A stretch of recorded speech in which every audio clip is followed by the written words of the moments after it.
Good morning, everybody, and welcome to Live Trading Room's daily Forex analysis. Today is Monday, February the 19th, and it's almost 11 a.m. Let's see how the Forex market is behaving through the index grid of our best and worst dashboard. We have the Australian dollar in first position, gaining 1.50% on its currency basket, followed by the Canadian dollar, higher by 0.68%. The US dollar is bouncing, gaining 0.41%, and the euro is just above parity, gaining 0.39%. The British pound is on the downside, losing 0.17% on a daily basis on its currency basket. Then we have the Swiss franc down by 0.28%, the New Zealand dollar losing 0.56%, and the yen comes last, losing 1.94% on its currency basket.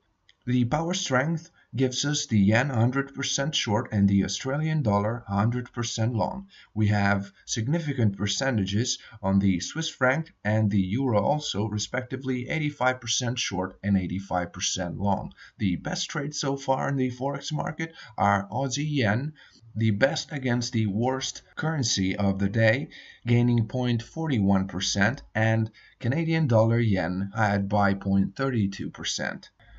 Now let's go to the charts to analyze the majors. Aussie US dollar is moving in a bullish tendency inside the bullish zone of the target geometry, just above the entry level at 0.7920. The market is above all the moving averages of the EMA dashboard. We have a confluent price action with a breakout of the previous highs from M1 to M30. The pair is gaining 0.16%, and we have a bullish percentage confluence up to the yearly level, with the exception of the monthly time frame, which is still losing 1.60%. We have an RSI above 50 on every time frame, a confluent Australian dollar against a 71% short US dollar. So should the market remain above 0.7920, we may have a continuation to the upside. The euro dollar is moving in a slight bullish tendency just above the daily opening at 124.01.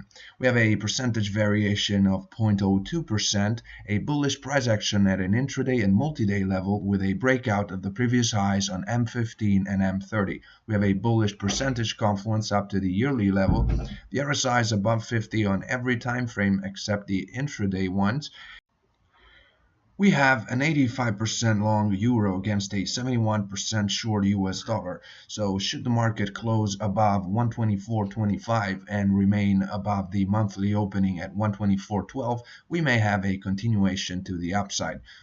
Should instead the market go below the daily opening and break 123.77, we may have a change of scenario and a continuation of the pullback initiated on Friday's session.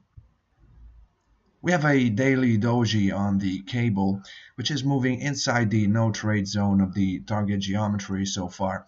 We have a bearish price action at a scalping and intraday level, and the pair is losing 0.08% on a daily basis. We have a 57% short British pound against a 71% short US dollar, so we may have a very limited daily range. We can monitor two levels. Above 140.34, we may have a continuation to the upside. Below 139.91, the entry level of the bearish zone of the target geometry, we may have a continuation of the correction started on Friday's session. Kiwi US dollar gapped down at the opening of the market, then started to move upward, marked an intraday high at 0.7409, and then violently corrected down toward the daily opening. Now we're again inside the bullish zone of the target geometry, just above the entry level at 0.7380. We have a bearish price action right now at a scalping and intraday level. The pair is still losing 0.10% on a daily basis, but we have a 71% long New Zealand dollar against a 57% short US dollar. So should the market remain above 0.7380, we may have a continuation of the bullish move. The scenario would change below the daily opening, and should the market close below 0.7362, we may have a continuation to the downside. The market is presenting a daily doji on US dollar Canada also. We're just below the daily opening with a percentage variation of 0.03%. Market is moving inside the no trade zone of the target geometry with a bullish price action at an intraday level and an RSI above 50 from M15 to the daily.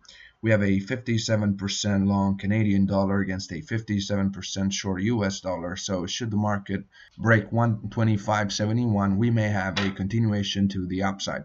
We can observe also the 125.37 level, below which we may have a continuation to the downside. US dollar Swiss franc started the session in a bullish tendency, marked an intraday high at 0.9299, and then started to correct down toward the daily opening. We have a bearish price action at a scalping and intraday level right now, but the pair is still gaining 0.06%. The RSI is below 50 on every time frame except M30 and H1 though, and we have an 85% short Swiss franc against a 57% short US dollar. So we may have a sideways movement for the rest of the day inside the no trade zone of the target geometry. We can observe two levels. Above 0.9287, we may have a resuming of the initial bullish tendency. Below 0.9257, we may have a continuation to the downside. Let's close the analysis with US dollar yen, which gave a bullish signal at the breakout of the previous daily high. Market marked an intraday high on target number 2 of the bullish zone of the target geometry at 106.64. The pair is gaining 0.29%. We have a confluent yen on the downside, 100% short against a 57% short US dollar. The RSI is above 50 up to the H1 time frame, so should the market remain inside the bullish zone of the target geometry, we may have a continuation of the current move. That's all for today's analysis. Thank you for your attention. Good day and good trading from Live Trading Room Trading Community.